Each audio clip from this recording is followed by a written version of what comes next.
Assalamualaikum warahmatullahi wabarakatuh. Selamat pagi dan salam sejahtera untuk kita semua.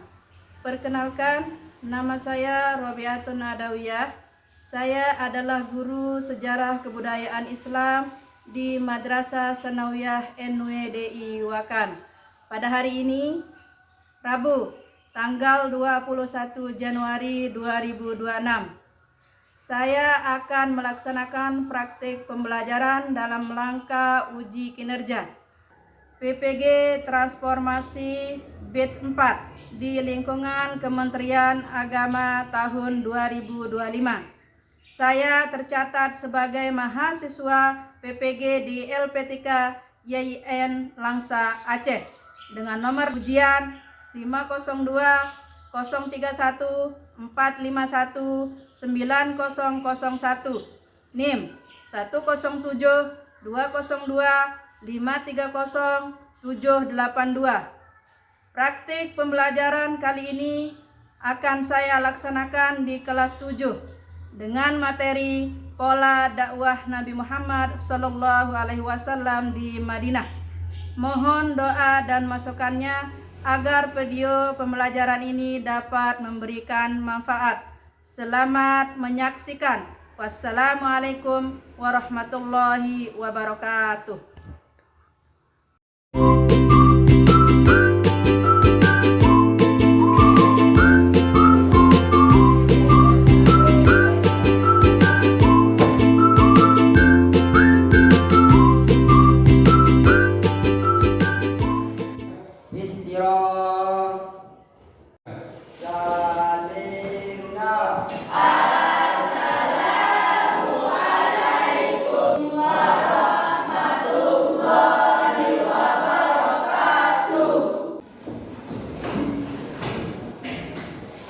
Waalaikumsalam warahmatullahi wabarakatuh.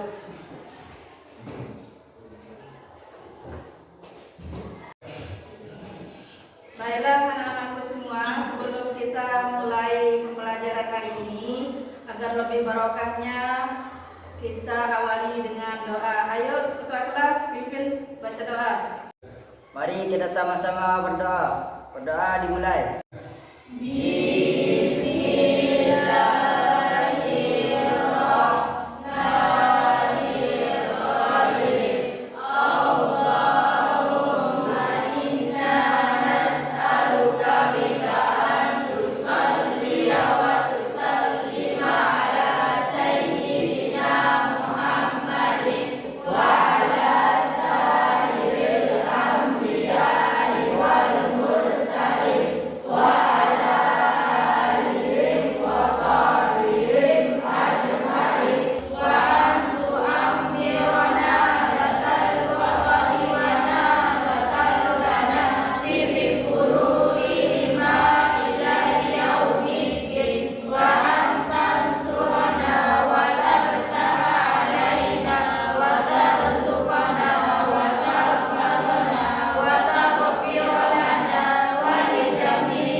Ibu akan mengecek kehadiran kalian. Ada yang tidak hadir pada hari ini? Tidak ada, Bu.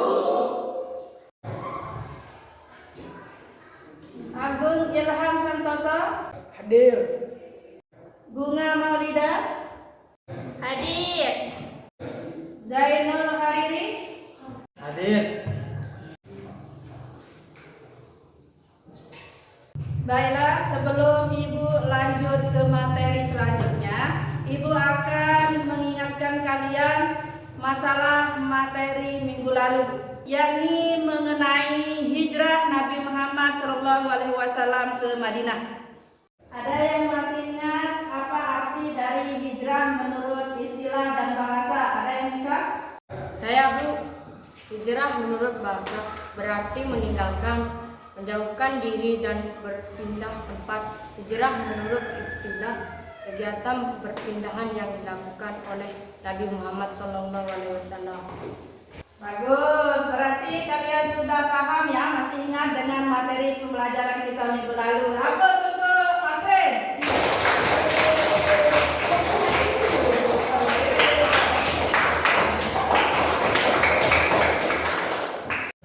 Nah, berarti kita akan lanjut ke materi selanjutnya, yakni masalah pola dakwah Nabi Muhammad SAW di Madinah. Dan adapun langkah-langkah dakwahnya dan adapun strategi yang dilakukan oleh Nabi Muhammad SAW di Madinah. Baiklah, untuk memperjelas materi kita pada hari ini, Ibu akan mempersembahkan sebuah video yang berkaitan dengan materi kita pada hari ini, yakni pola dakwah Nabi Muhammad SAW di Madinah, yakni dengan strategi dakwah Nabi Muhammad SAW di Madinah.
Oke, setelah kalian tadi sudah menonton video, maka Ibu akan menjelaskan tujuan dari materi pembelajaran kita pada video yang tadi, yakni membangun peradaban Islam, mengubah masyarakat dari kondisi jahiliyah menjadi masyarakat yang berlandaskan nilai Islam. Selanjutnya, membentuk umat ideal, menciptakan umat yang kokoh akidah, teratur ibadahnya, berakhlak mulia, mendirikan negara Islam, membentuk pemerintahan Islam yang berfungsi mengatur kehidupan bermasyarakat, berpolitik, dan berekonomi secara syariah, menciptakan stabilitas dan pertahanan, mengamankan wilayah dakwah melalui strategi sosial, ekonomi, dan pertahanan perjuangan. Pengertian dakwah. Dakwah adalah upaya mengajak manusia ke jalan Allah Subhanahu wa taala dengan cara bijak, lembut, dan penuh kasih sayang. Jadi Nabi Muhammad SAW adalah rasul terakhir yang diutus untuk menyampaikan Islam kepada umat manusia. Langkah-langkah dakwah Nabi Muhammad SAW di Madinah yang pertama kali dilakukan yakni dengan cara membangun masjid. Nah, setelah membangun masjid, masjid ini bukan saja digunakan sebagai alat untuk sholat atau ibadah, melainkan banyak fungsinya. Fungsinya antara lain sebagai pendidikan, sebagai tempat musyawarah militer, dan banyak hal lainnya. Karena di masjid ini banyak fungsinya, disitulah digunakan sebagai tempat berargumentasi. Langkah kedua yakni mempersaudarakan kaum muhajirin dan kaum ansor. Nah, yang dimaksud dengan kaum muhajirin dan kaum ansor di sini, pendatang itu yang dari Mekah dinamakan dengan kaum muhajirin, dan sedangkan kaum ansor dinamakan orang yang menerima kedatangan Nabi Muhammad dan para sahabatnya. Yang ketiga yakni membuat sebuah perjanjian atau piagam yang dinamakan dengan Piagam Madinah. Piagam Madinah ini bertujuan untuk mempersatukan kaum muslim, kaum non-muslim, dan para Yahudi. Selanjutnya, metode dakwah Nabi Muhammad SAW dalam membangun perekonomian di Madinah. Yang pertama yang dilakukan yakni mempersaudarakan kaum muhajirin dan kaum ansor. Nah, jadi bagi kaum muhajirin yang datang dari Mekah karena mereka hijrah ke Madinah tidak membawa harta apapun, jadi mereka disuruh bertani. Nah, bagi kaum ansor atau penduduk Madinah yang punya modal disuruh yakni melakukan perniagaan atau dengan melalui dagang. Selanjutnya, setelah menerima perintah zakat dari Allah, maka pembinaan perekonomian umat Islam lebih mendapat perintah Nabi Muhammad SAW mengefektifkan zakat dan memperkuat jalinan antara pemberi zakat dan penerima zakat. Selanjutnya, bekerja sama dengan kaum ansor menciptakan lapangan pekerjaan bagi kaum muhajirin. Kaum muhajirin tidak mau menjadi beban bagi kaum ansor sehingga adanya lapangan pekerjaan, memberikan mereka untuk memperoleh nafkah dengan hasil keringat sendiri.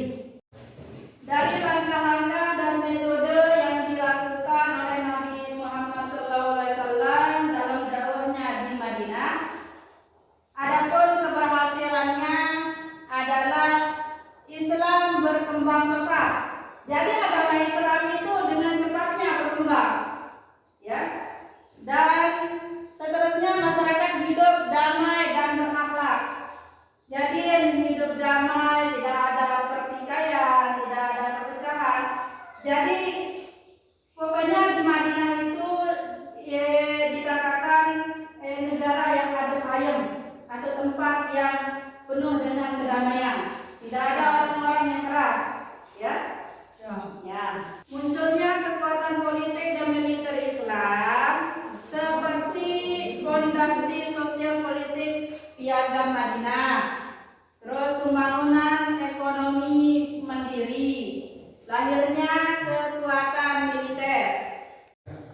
Selanjutnya diplomasi dan ekspektasi pengaruh.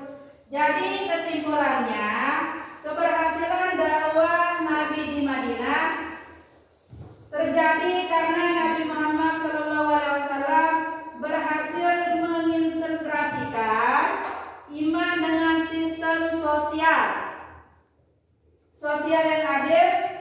Kekuatan militer muncul sebagai perisai untuk melindungi sistem tersebut.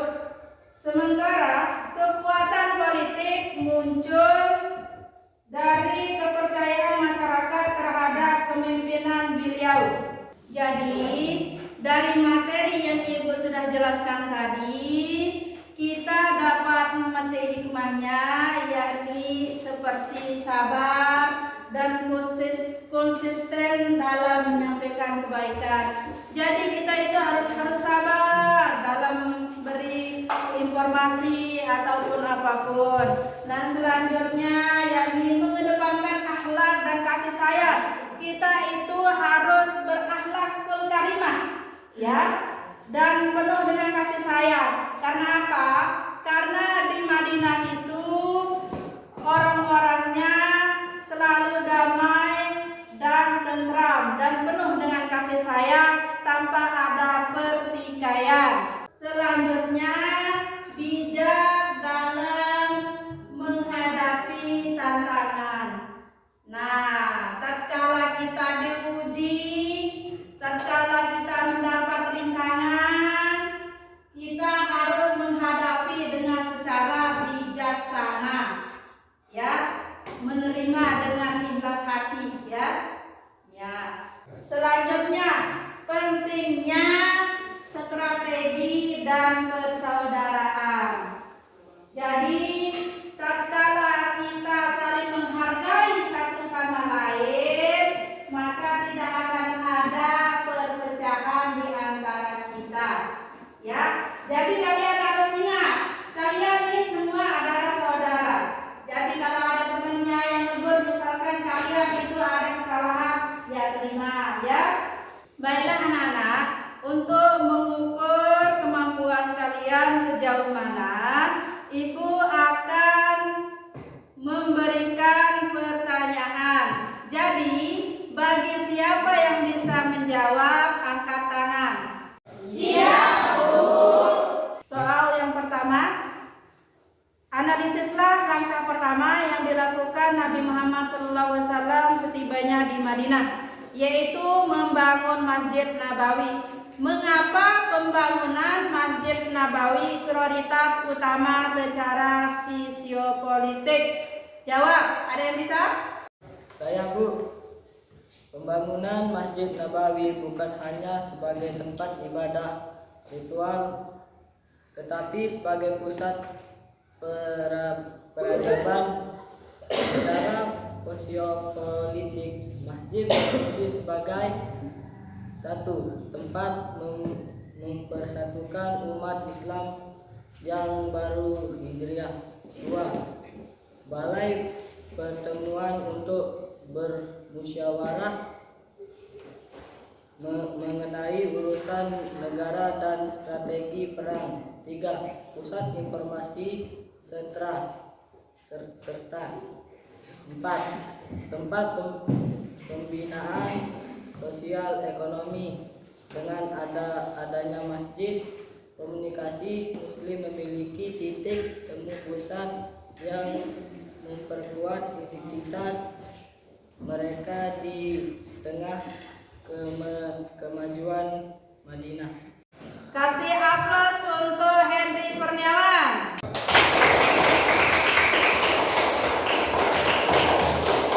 Pertanyaan selanjutnya, dengarkan, perhatikan. Strategi persaudaraan antara kaum Muhajirin dan kaum Ansor merupakan salah satu pola dakwah yang jenius. Jelaskan dampak rasional dari strategi ini terhadap stabilitas ekonomi Madinah.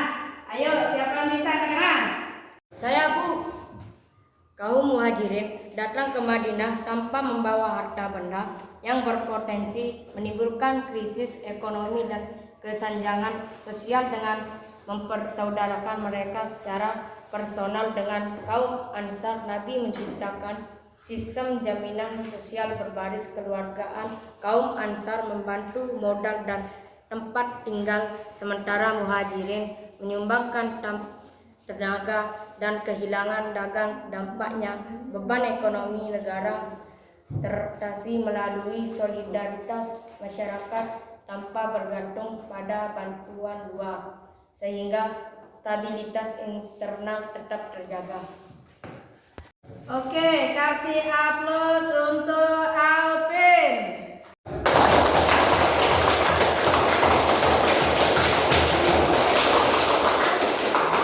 Soal selanjutnya atau soal yang terakhir, dengarkan baik-baik. Dalam pola dakwahnya di Madinah, Nabi Muhammad SAW juga melakukan penataan pasar. Mengapa hal ini penting bagi kemandirian dakwah Islam? Ayo, angkat tangan siapa yang bisa. Saya, Bu. Sebelum Islam datang, sektor ekonomi di Madinah didominasi oleh kaum Yahudi dengan sistem yang seringkali mengandung riba dan praktik curang. Nabi mendirikan pasar khusus Muslim yang menerapkan prinsip keadilan, kejujuran, dan penghapusan riba. Langkah ini penting agar umat Islam memiliki kemandirian ekonomi, tidak bergantung secara finansial kepada pihak lain yang memusuhi dakwah, serta menunjukkan bahwa Islam memiliki solusi nyata bagi kesejahteraan masyarakat. Kasih aplaus untuk Nada.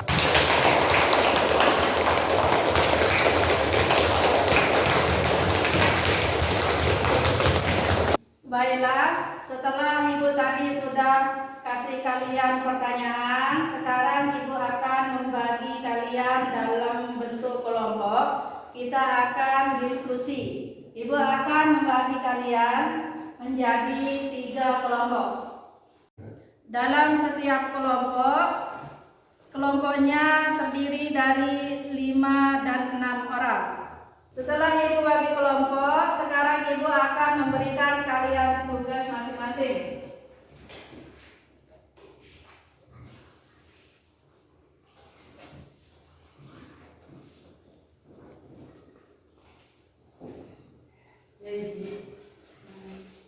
Nah, sekarang kalian diskusikan.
hasil diskusinya. Baik, kita akan mulai dari kelompok 1. Ayo. Hasil diskusi kami dari kelompok 1 adalah persaudaraan ini mencegah kaum muhajirin menjadi beban sosial bagi negara. Dengan integrasi ini, kaum Ansor secara sukarela membagi asetnya, sementara muhajirin memberikan keahlian dagang. Hal ini menciptakan perputaran ekonomi yang sehat dan menghapus batasan kesukuan, sehingga Madinah menjadi stabil secara politik.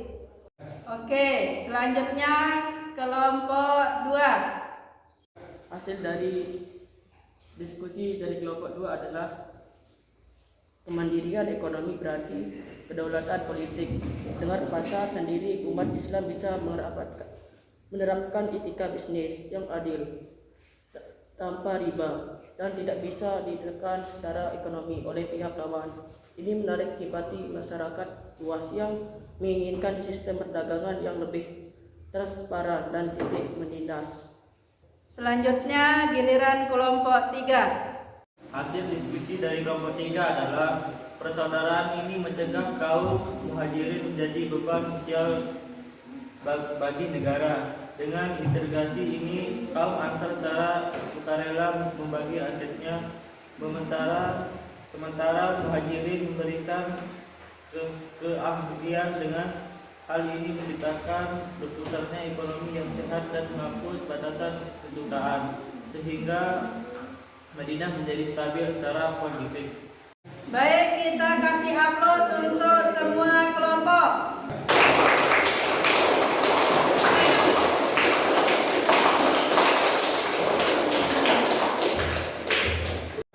Baiklah anak-anakku semua, sebelum kita tutup pembelajaran kita pada hari ini, alangkah baiknya kita akan menyimpulkan dari materi kita, yakni masalah pola dakwah Nabi Muhammad SAW. Kesimpulannya adalah Madinah adalah pembangunan peradaban Islam secara komprehensif, dari pembinaan akidah, ibadah, dan persaudaraan, hingga pembentukan negara dengan sistem keadilan sosial berbasis syariat Islam melalui Piagam Madinah, dilengkapi dengan strategi membangun infrastruktur, yakni seperti masjid, persaudaraan kaum muhajirin dan kaum ansor, dan pemerintahan yang terstruktur, serta pertahanan militer untuk melindungi dakwah. Intinya, dakwah di Madinah fokus pada penerapan Islam secara menyeluruh dalam kehidupan publik dan kenegaraan. Baik, sebelum Ibu akhiri pelajaran kita pada hari ini, Ibu akan memberikan kalian tugas, ya, tugas atau PR, ya. Perhatikan, tulis.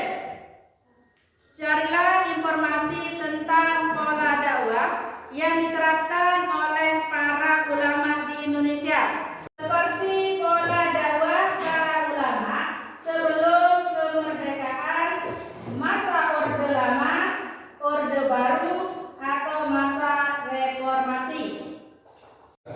Baiklah anak-anakku sekalian, semoga apa yang kita pelajari hari ini menjadi berkah dan bermanfaat untuk mengakhiri pertemuan kita pada hari ini.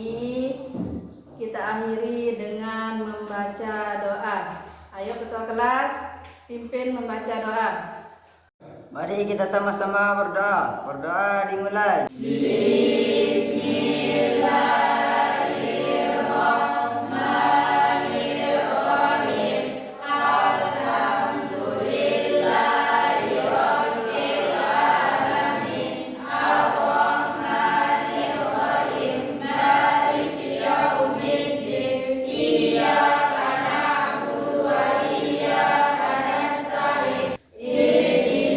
Sirotol mustaqim, sirotol